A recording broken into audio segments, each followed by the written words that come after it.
வணக்கம். செல்வகுமாரின் அதிகாலை வானிலை ஆய்வறிக்கை. அதிகாரப்பூர்வ வானிலை அறிக்கைக்கு இந்திய வானிலை ஆராய்ச்சித்துறை அறிக்கையை பார்க்கவும். 2026 பிப்ரவரி 14 சனிக்கிழமை அதிகாலை நிலவர வானிலை பதிவு. வரக்கூடிய பிப்ரவரி 20 28 வரை அடுத்தடுத்த 2 நிகழ்வுகளும் தற்பொழுது மிரட்டல் வானிலையும் மழை எச்சரிக்கையும் வந்து கொண்டே இருக்கும்.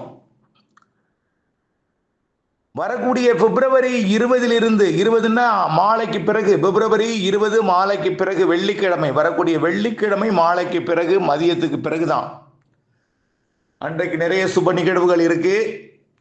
வெள்ளிக்கிழமை மாலைக்கு பிறகு இரவு நேரத்தில் தொடங்கும் மழை 21 சனிக்கிழமை, சரியாக இன்றிலிருந்து 8வது நாள் சனிக்கிழமை முதல் 4-5 நாட்களுக்கு சற்று கூடுதல் மழைப்பொழிவை கொடுப்பதற்கு வாய்ப்பு இருக்கிறது. இது வழக்கத்திற்கு மாறாக பிப்ரவரியில் வரக்கூடிய நிகழ்வு என்பதன் காரணமாக அதிக மழைப்பொழிவு கொடுத்தால் நாம் என்ன செய்ய வேண்டும், அதாவது முன்னெச்சரிக்கை என்ன எடுக்க வேண்டும், அதாவது வயல்களிலே நீர் தேங்கும் மழைப்பொழிவு தான் அதிக மழைப்பொழிவுன்னா அறுவடை விவசாயிகளுக்கு தான் இது அச்சுறுத்தல். ஆகவே பொதுவாக வரக்கூடிய 20ஆம் தேதியிலிருந்து 28ஆம் தேதி வரைக்கும் மழை வானிலை தான், அறுவடைக்கு பெரிய சவால் கொடுக்கும் வானிலை தான், அதுல எந்த மாற்றமும் இல்லை. மழையோட அளவு மாவட்டத்திற்கு மாவட்டம் வேறுபடவும் வாய்ப்பு இருக்கு. சற்று பரவலாக கூடுதல் பரப்பிலும் கனமழை பொழிவு கொடுப்பதற்கு வாய்ப்பு இருக்கு. ஆகையினால எந்த மாவட்டத்திற்கு எப்படிப்பட்ட மழைப்பொழிவு எந்த தேதியில் கொடுக்கும் என்பதற்கு அப்டேட்ஸோடு நீங்கள் இணைந்திருக்க வேண்டும். குறிப்பாக அறுவடை செய்பவர்கள் நெல், வெங்காயம், மக்காச்சோளம் மற்றும் பல்வேறு அறுவடை பணிகள் நடந்து கொண்டிருக்கிறது. அறுவடை பணிகள் செய்யக்கூடிய விவசாயிகள் கடும் முன்னெச்சரிக்கை. அதே போல சேலம் மாவட்டத்தில் எடப்பாடி சுற்றுவட்டார புகையிலை உலர்த்துதல், புகையிலை மரம் வெட்டுதல் மற்றும் பல்வேறு பணிகளுக்கு இது அச்சுறுத்தலை கொடுக்கும் என்று எதிர்பார்க்கப்படுகிறது. இந்த அறிக்கையை முழுமையாக கேட்டு விலகவும் அடுத்தடுத்த அறிக்கைகள் அப்டேட்ஸோட இணைந்திருக்கவும் அன்போடு கேட்டுக்கொள்கிறேன். வானிலை அமைப்பு மற்றும் விரிவான அறிக்கைக்குள் செல்வோம். தற்பொழுது அதாவது 13ஆம் தேதி தூறலை கொடுத்த மழை நிகழ்வு விலகியது. 18ஆம் தேதி ஒரு நிகழ்வு எதிர்பார்த்தோம், அந்த நிகழ்வு சுமத்ரா தீவிரிகை நீடித்துக் கொண்டிருக்கிறது. 18ஆம் தேதி நிகழ்வும் இப்பொழுது இந்த நேற்று வந்த நிகழ்வும் ஒன்றிணைந்து ஒரு காற்று சுழற்சியாக மாறி, அதுதான் இந்திய வானிலை ஆய்வு நிறுவனம் 15ஆம் தேதி தாழ்வு பகுதி உருவாக வாய்ப்பு இருக்குன்னு சொல்லியிருக்காங்க. நேற்று சொல்லியிருந்தோம்.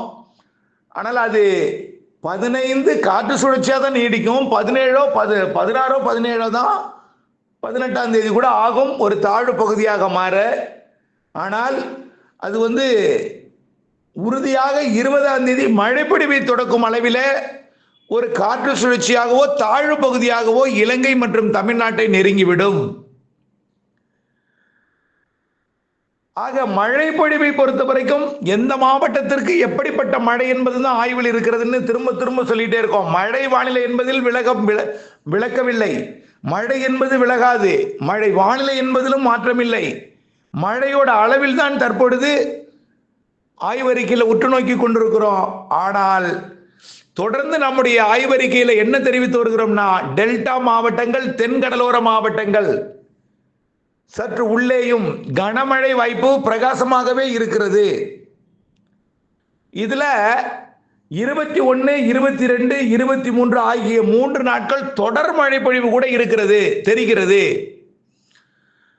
ஆக 20ஆம் தேதி தொடங்கும் மழை 23ஆம் தேதி வரைக்கும், 21, 22, 23 ஆகிய 3 நாட்கள் 48 மணி நேரத்திற்கு மேல் 60 மணி நேரம் 72 மணி நேரம் தொடர் மழை வானிலை தெரிகிறது டெல்டா மாவட்டங்களுக்கும் தென் மாவட்டங்களுக்கும்.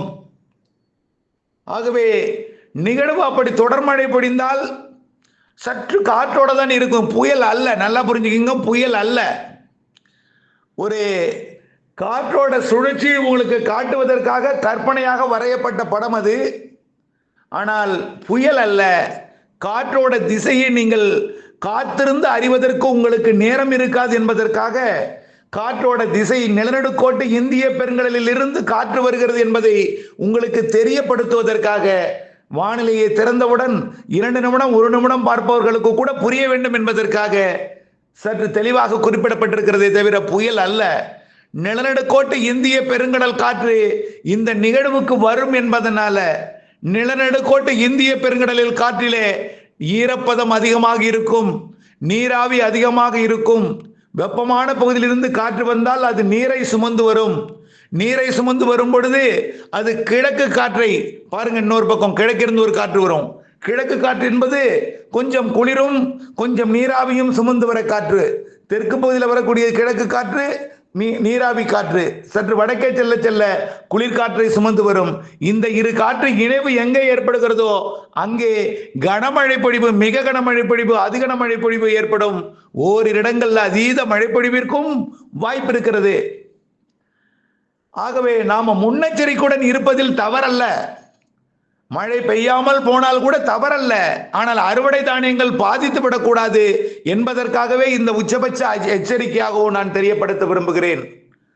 விவசாயிகளை பொறுத்த வரைக்கும் எனக்கு ரொம்ப அவருடைய கவலை பிரச்சனை எல்லாம் நான் அறிந்தவன் என்பதன் காரணமாக, அதாவது 19ஆம் தேதிக்குள் முதிர்ந்த நெல் தானியங்களை அறுவடை செய்ய வேண்டும். சிலர் லேசான மழைதான் இருக்கும் என்று இந்த மழை முடிந்த பிறகு கடந்த ஜனவரி மாதம் முதல் வாரம் 2வது வாரம் 3வது வாரம் கூட கொஞ்சம் கூடுதலாக இருந்துச்சு. ஆனால் கொஞ்சம் இறுதி வாரத்தில் வந்த மழைப்பொழிவு கூட கொஞ்சம் ஒதுக்கி விட்டு குறைவாக சென்றது. நேற்றைக்கு 13ஆம் தேதி வந்த கூட மழைப்பொழிவு கூட கடலோரம் மட்டும் தூறலை கொடுத்து விட்டு போனது. இப்படிப்பட்ட மழையாக இருக்கலாம்.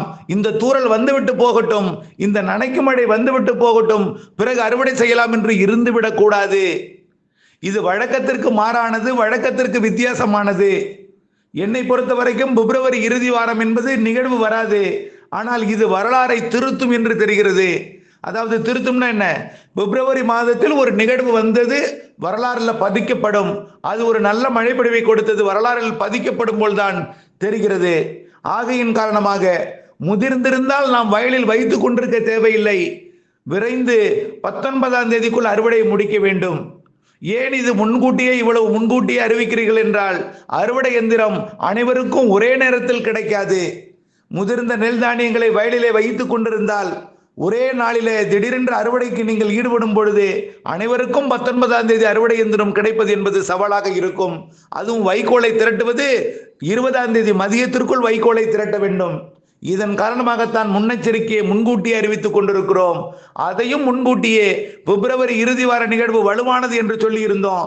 பிப்ரவரி 18இல் ஒன்று இருக்கும், 22இல் ஒன்று இருக்கும் என்று சொல்லி இருந்தோம். இவை இரண்டும் ஒன்றிணையும் என்று பிறகு அறிவித்தோம் கடந்த மாதமே. நினைவுபடுத்த விரும்புகிறேன். அது வரக்கூடிய 18ஆம் தேதி நிகழ்வு கண்டிப்பாக ஒன்றிணைந்து வரப்போகிறது என்பதையும், அது 21ஆம் தேதி 20ஆம் தேதியே மழைப்பொழிவை தொடக்கப் போகிறது என்பதையும், இந்த மாத இறுதி வரை மழை வானிலையை கொடுக்கும் என்பதையும், அடுத்தடுத்த 2 நிகழ்வுகள் இணைந்து தொடக்கம் 21 20 இரவு 20 இரவிலிருந்து 21 22 23 தொடர் மழைப்பொழிவை சில இடங்களில் கனமிகான மழைப்பொழிவை கொடுப்பதற்கு வாய்ப்பு இருக்கிறது. காற்றழுத்த தாழ்வு பகுதி தீவிர தாழ்வு பகுதியாக கூட இருக்கும். அது ஒரு மண்டலமாக கூட மாற வாய்ப்பு இருக்கிறது என்பதையும் தெரியப்படுத்த விரும்புகிறேன். ஆக மண்டலம் என்றால் கொஞ்சம் காற்று இருக்கும். அப்பொழுது என்ன ஆகும்?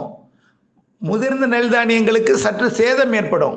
முதிராவிட்டால் பரவாயில்லை, இம்மாத இறுதிக்கு பிறகு 1 வாரம் இடைவெளி இருக்கும். அந்த நாட்களில் நீங்கள் அறுவடை செய்து கொள்ளலாம். முதிர்ந்த நெல் தானியங்களுக்கு சேதம் விளைவிக்கக்கூடிய மழைப்பொழிவு தெரிகிறது.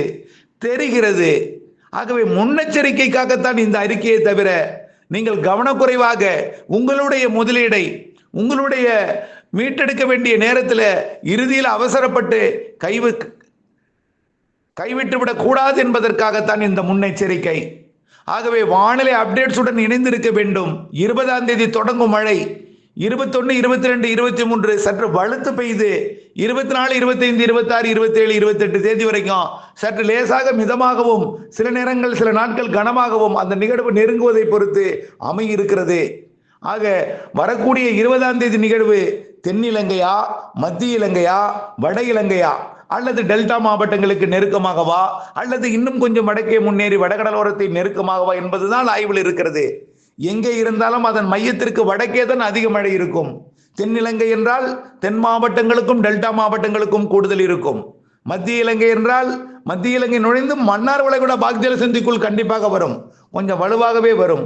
அப்படி அமைந்தால் ஒட்டுமொத்த தமிழ்நாட்டிற்கு நிறைய மழை பிடிப்பை தரும். வட இலங்கை என்றால் டெல்டா வட தமிழ்நாடு வரைக்கும் நல்ல மழை பிடிப்பை தரும். ஆகவே நிகழ்வின் தீவிரத்தன்மை நகருதல் மற்றும் அதோட தீவிரத்தன்மையை பொறுத்து கடக்கும் இடம், அதனால் ஏற்படக்கூடிய இரு காற்று இணைவு, அதனால் ஏற்படக்கூடிய மழை பிடிப்பை எல்லாம் உன்னிப்பாக கவனிக்கப்பட்டு வருகிறது.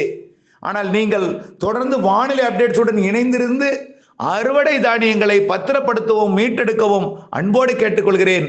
இந்த மாத இறுதியில் இடைவெளி கொடுக்கும் 28ஆம் தேதிக்கு பிறகு மார்ச் 5ஆம் தேதி வரை ஒரு இடைவெளி இருக்கும். அந்த இடைவெளியை பயன்படுத்தி அறுவடை செய்யலாம். அதிலையும் குழப்பங்களும் இருக்கும் என்பதையும் தெரியப்படுத்த விரும்புகிறேன். அடுத்தபடியாக இந்த மழைப்பொழிவு உள் மாவட்ட மக்களுக்கு ஒரு மகிழ்ச்சியை கொடுத்தாலும், ஏற்கனவே ஒரு சாகுபடி செய்திருந்தாலும் அந்த சாகுபடிக்கு இது பாதிப்பை கொடுத்தாலும் பரவாயில்லை, ஏரி குளங்கள் நிரம்பட்டும் என்று சிலர் கேட்கிறீர்கள். ஆனால் அதிகமாக கற்பனையை கொண்டு வராதீர். ஆனால் மழைப்பொழிவு தருவதற்கு வாய்ப்பு இருக்கிறது. எதிர்பாராமல் நிறைய மழை பெய்தால் உங்களுக்கு மழை எதிர்நோக்கி இருப்பவர்களுக்கு மகிழ்ச்சி கொடுக்கும். அதிகம் எதிர்பார்த்து குறைவாக பெய்தால் அது மனவேதனையை கொடுக்கும். ஆகவே வானிலை எப்படியும் அமையலாம். கண்டிப்பாக அறுவடை விவசாயிகளுக்கு அச்சுறுத்தல் தான் இது. அறுவடை விவசாயிகள் உன்னிப்பாக கவனித்து, என்னை பொறுத்த வரைக்கும் முதிர்ந்த நெல் தானியங்களை 19ஆம் தேதிக்கு மேல் வைத்துக் கொள்ள வேண்டாம் என்றும், அதற்கு பிறகு முதிரக்கூடியதை மாத இறுதிக்கு பிறகு அறுவடை செய்யலாம், அவர்களையும் கவலைப்படாமல் இருக்கவும் அன்போடு கேட்டுக்கொள்கிறேன். இணைந்தே இருங்கள் அப்டேட்ஸுடன். நன்றி.